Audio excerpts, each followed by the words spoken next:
Hi guys, your guy Dicky Darren, and hold on, let me just. All right, I'm sure most of us have seen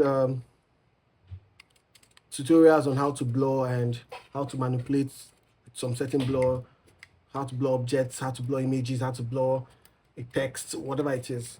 Let me just quickly show you on Corel Draw.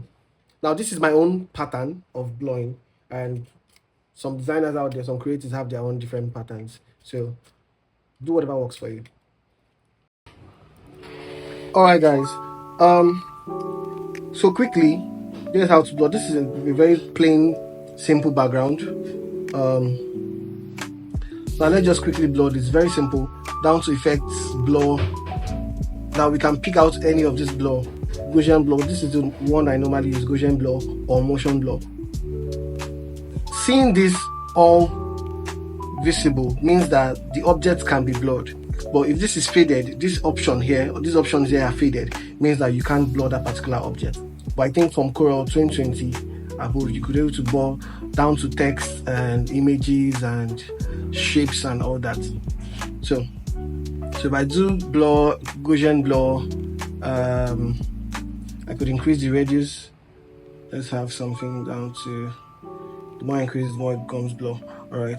Now we've seen effects where parts of the design had some blurred elements. So something like this,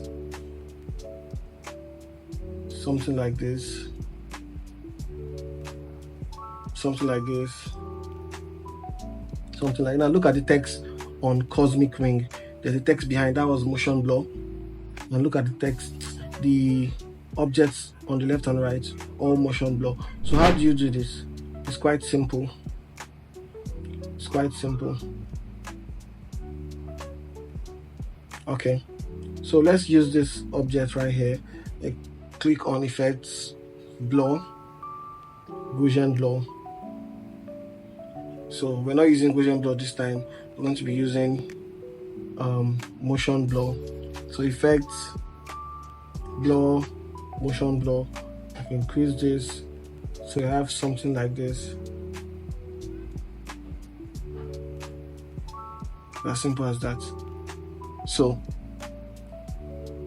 for images, if you want to blur out images too, what you could do is to cut out the area you want to blur out. So let's say I want to blur out these guys. So I'm just going to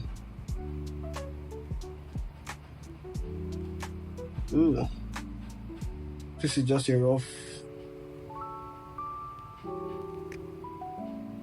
Okay, so that's something like this, right? I'll copy this one and power click one inside.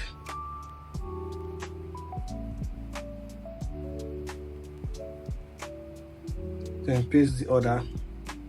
This one I pasted, I can apply the Gaussian blur effect on it. So if I should do shift page down, I have this particular one right here. I take out my outline. I have this all blurred out. You could see that. It's quite simple. So if you just find out about this, drop a thank you in the comment section.